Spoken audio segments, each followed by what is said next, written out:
இந்த டெல்லி கார் வெடி சம்பவத்தில் என்ன நடந்தது அப்படின்னு காவல் ஆணையர் விளக்கம் கொடுத்திருக்கிறார்.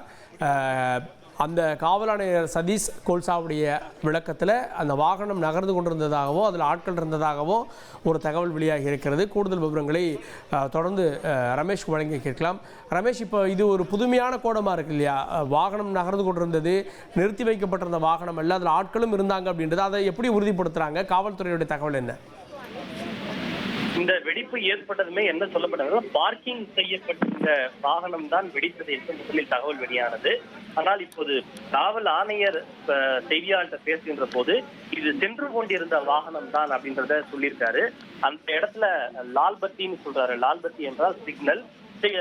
சென்று கொண்டிருந்த வாகனம் சற்று சிக்னலுக்கு அருகே நின்றதாகவும் அந்த நின்ற போதுதான் இந்த வெடிப்பு ஏற்பட்டதாக காவல் ஆணையர் தெரிவித்திருக்கிறார். இது பல்வேறு கேள்விகளை எழுப்பியிருக்கு. சிக்னலில் நிறுத்த வேண்டும் என்ற போக்குவரத்து விதியின் காரணமாக அந்த வாகனம் நின்றதா அல்லது வேண்டுமென்று திட்டமிடப்பட்ட சிக்னலில் நிறுத்தப்பட்டு இந்த விபத்து நடத்தப்பட்டதா அப்படின்ற பல கேள்விகளும் கூட எழுந்திருக்கிறது. இதற்கிடையில சில தேசிய ஊடகங்கள் இதற்கு பின்னால் தீவிரவாத சதி செயல் இருப்பதாக தற்போதே செய்திகளை வெளியிட்டு வருகின்றனர். இது ஐஇடி அளவிலான ஒரு பிளாஸ்டாக இருக்கும் என்றும் இதன் பின்னால் பயங்கரவாத சதி செயல் இருப்பதாக பல தேசிய ஊடகங்கள் செய்திகளை வெளியிட துவங்கி இருப்பதும் பல்வேறு கேள்விகளையும் பயத்தையும் ஏற்படுத்தி இருக்கிறது. கூடுதல் விவரங்களுக்கு நன்றி ரமேஷ். தொடர்ந்து தொடர்பான விசாரணையை என்ஐஏ மற்றும் என்எஸ்ஜி அமைப்பினர் மேற்கொண்டு வருகிறார்கள். டெல்லியில் வாகனத்தில் வெடிப்பு ஏற்பட்டிருக்கிறது. இந்த வெடிப்பு விபத்தா சதிச்செயலா அப்படின்ற கேள்விகள் ஏற்பட்டிருக்கிறது. புதுமையான தகவலாக இந்த வாகனம் நிறுத்தப்பட்டிருந்த வாகனம் அல்ல, அது சென்று கொண்டிருந்த வாகனம் அப்படின்ற தகவலும். அப்படின்னா அந்த வாகனத்திலிருந்து வெடித்தது விபத்தாக இருக்குமா அல்லது ஒருவேளை சதிச்செயலாக இருந்தால் அது தற்கொலைப்படை தாக்குதலா அப்படின்ற அளவுக்கான கேள்விகள் ஏற்பட்டிருக்கிறது. ஆனால் அதிகாரப்பூர்வமாக இன்னும் சில நிமிடங்களில் இதை உறுதிப்படுத்துவதாக என்ன நடந்தது அப்படின்றத சொல்வதாக டெல்லி காவல் ஆணையர் தெரிவித்திருக்கிறார். இதற்கு மத்தியில் அந்த பகுதியே முற்றிலுமாக காவல்துறையுடைய கட்டுப்பாட்டுக்குள்ளாக கொண்டு வரப்பட்டிருக்கிறது அப்படின்றத நம்ம பார்க்க முடிகிறது.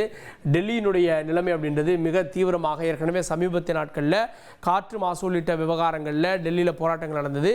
இந்த ஒரு சூழலில் டெல்லியில் அடுத்து ஒரு பரபரப்பும் ஏற்பட்டிருக்கிறது. டெல்லியினுடைய இந்த வெடி நிகழ்வை தொடர்ந்து நாட்டினுடைய பல்வேறு பகுதிகளில் பாதுகாப்பு தீவிரப்படுத்தப்பட்டிருக்கிறது. சென்னை சென்ட்ரலில் காவல்துறை பாதுகாப்பு தீவிரப்படுத்தப்பட்டிருக்கிறது.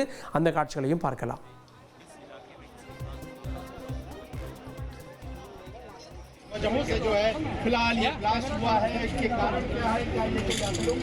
உத்தரப்பிரதேசம், டெல்லி, மும்பை போன்ற பகுதிகள் மற்றும் நாட்டினுடைய எல்லை, குறிப்பாக நாட்டுடைய எல்லை பகுதிகளில் பாகிஸ்தானை ஒட்டியிருக்கக்கூடிய பகுதிகளில் பாதுகாப்பு ரோந்து உள்ளிட்டவையெல்லாம் பலப்படுத்தப்பட்டிருக்கிறது. இது என்ன பின்னணியில் நடைபெற்றிருக்கிறது அப்படின்ற கேள்விகளும் ஏற்பட்டிருக்கிறது. இன்று காலையிலிருந்து பல சோதனைகள், குறிப்பாக வெடிமருந்து கைப்பற்றப்பட்டது, இது மாதிரியான விஷயங்கள் நடந்த சூழலில் அதனுடைய எதிரொலியா இது அப்படின்ற கேள்வியும் ஏற்பட்டிருக்கிறது.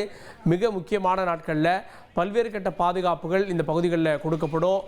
செங்கோட்டை உள்ளிட்ட பகுதிகளில் அப்பேற்பட்ட நாட்களில் நடந்தது அப்படின்னா அதற்கான நோக்கங்கள் பார்க்கப்படும். ஆனால் ஒரு சாதாரண நாளில் இது நிகழ்ந்திருக்கு அப்படின்றப்போ இதை எப்படி பார்க்கணும் அப்படின்றத பார்க்குறோம். இந்த டெல்லி வெடி சம்பவத்தில் பலரும் உயிரிழந்திருக்காங்க. குறிப்பாக 8 பேர் அப்படின்னு முதல்கட்டமாக உறுதி செய்யப்பட்டிருக்கிறது. தொடர்ந்து இது தொடர்பாக 24 பேர் சிகிச்சையில் இருக்காங்க. 24 பேரில் சிலருடைய நிலைமை கவலைக்கிடமாக இருப்பதாகவும் முதல்கட்ட தகவல் வெளியாகி இருக்கிறது. இது விபத்தா சதிச்செயலா அப்படின்ற கேள்விகள் வர்றப்போவே ஒட்டுமொத்த நாடுமே உஷார் நிலைக்குள்ளே கொண்டு வரப்பட்டிருக்கிறது. நாட்டுடைய மிக முக்கியமான ரயில் நிலையங்கள், விமான நிலையங்கள், பொது போக்குவரத்து தலங்கள், மக்கள் வரக்கூடிய இடங்கள் எல்லாமே பொது காவல்துறையுடைய கட்டுப்பாட்டு கீழே கொண்டு வரப்பட்டிருப்பதாக தகவல்.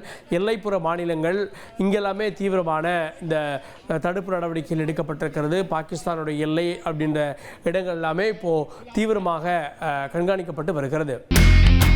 இனி செல்லும் இடமெல்லாம் செய்தி. தந்தி டிவியின் வாட்ஸ்அப் சேனலை ஃபாலோ பண்ணினா செல்ல இருக்கும் இடமெல்லாம் செய்தி. இதோ QR கோட் இப்பவே ஸ்கேன் பண்ணுங்க, ஃபாலோ பண்ணுங்க.